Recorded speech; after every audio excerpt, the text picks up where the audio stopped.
What up? It's Jimmy from odds.com. This is a clip from our big NBA show. If you want to check out the entire show, hit the link at the bottom of the screen. It's available exclusively on odds.com. Okay, we move on. Another 7:30 p.m. Eastern game and a very interesting one. Houston Rockets 11-19, 6-12 on the road at the Toronto Raptors 16-17, 7-7 at home.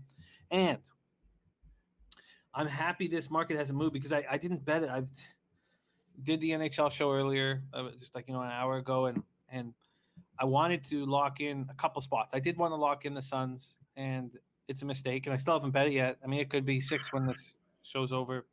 But, the Bulls are playing good basketball. I'm sorry about I'm talking about another game. It's all good. But Rockets, Raptors, I tell you what I want. I don't care how slow the Raptors pace is. 30th in the NBA, 95 possessions a game, and it slowed down even more with Kyle Lowry back in the lineup, which has surprised me a bit. I want the over in this game.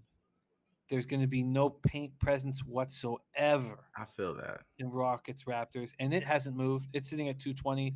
I'm betting the over, and I'm betting Siakam. And I was Siakam props. He's coming off a bad game. We'll get to that. Again, I'm getting ahead of myself. But the Raptors, I wanted, but at 7, I just don't think I want them at 7. And it's actually moved to 7.5 in the indicator book. So when we wake up in the morning, I expect it to be 7.5 across the board. And the indicator books have moved it to 221 already. Shit. I have to bet this soon. We're at Amalie Arena in Tampa, Florida. Rockets pace last 5, third in the NBA, 102.40. Rockets have lost 9 straight and have lost the last 2 exceptionally ugly. Wham backed them against the Cavs. And I'm sure he's angry about it. They're coming off that 112-96 loss at Cleveland on Wednesday night. Christian Wood out of the lineup. They had no answer for Jared Allen. Jared Allen ties his career high with 26 points, 18 boards, and blocks 4 shots. John Wall scores 20. Oladipo 17 and 6 rebounds in his return from a strained right foot. Eric Gordon returned to the lineup and added 17 points off the bench. So Wham's whole premise of why he was backing them, it worked. You had your 2 guys back in the lineup. It should have come to fruition, but they don't start anybody taller than 6'6". We've seen this story before, and they don't have James Harden putting up 50 points. So they were out-rebounded 55-33, and it was ugly. And Christian Wood's not coming back till after the All-Star break. Raptors coming off their second straight loss, 116-108 at Miami on Wednesday night. Kyle Lowry returned from the thumb injury, led the way with 24.7 rebounds and 8 assists.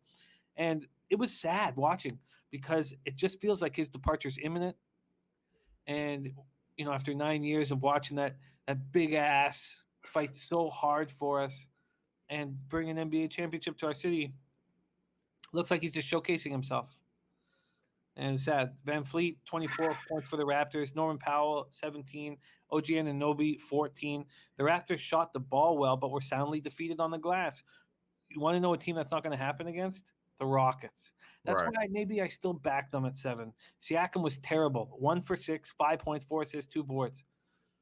He's going to have daylight against the Rockets. Toronto 1-5 on the second night of back-to-backs. We don't need to worry about that here, but they're playing their third game in 4 nights. And that in the end, their third game in 4 nights, maybe it's not as legitimate because Lowry just got back, but it's something you don't want to back a team in third game in 4 nights. Wham, bam, take it away, Rockets, Raptors. Now, a lot of that frustration that I had betting the Rockets was I thought that Eric Gordon was going to have a great game. He was fucking trash. He was trash. I'm just going to get that off of me. Just get it off of me however I got to. Yeah. He was trash. And at this point, look at this Rockets team. They are trash. They're just trash, man. We can't go ahead and think that this team is going to go any other way. And that's probably why the line is moving like this. They're 0-9 the last 9 games, 1-6 the last 7 games against the Eastern Conference opponents.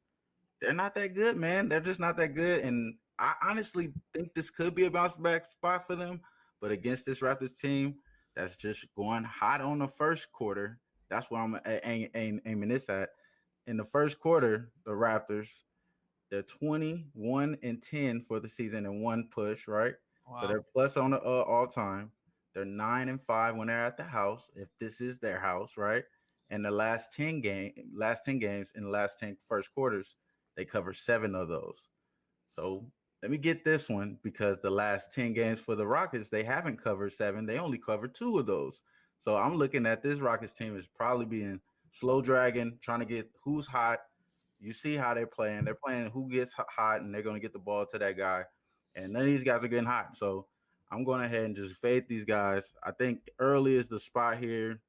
And I think you're just going to get probably a better coach. The coach is going at them already the night before. That's the reason why I backed them. The coach went out them. They didn't really respond. I think it's a good time to just fade them now at this point. I mean, we should have been fading them at this point, but I'm going ahead and fade them.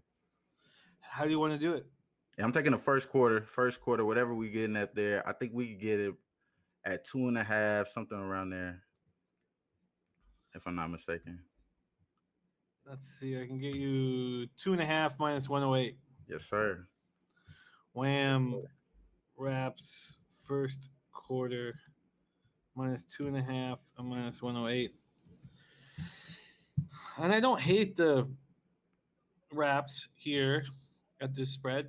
If I had a free play, I would take them -7, but I could see them winning this game by 6, 5.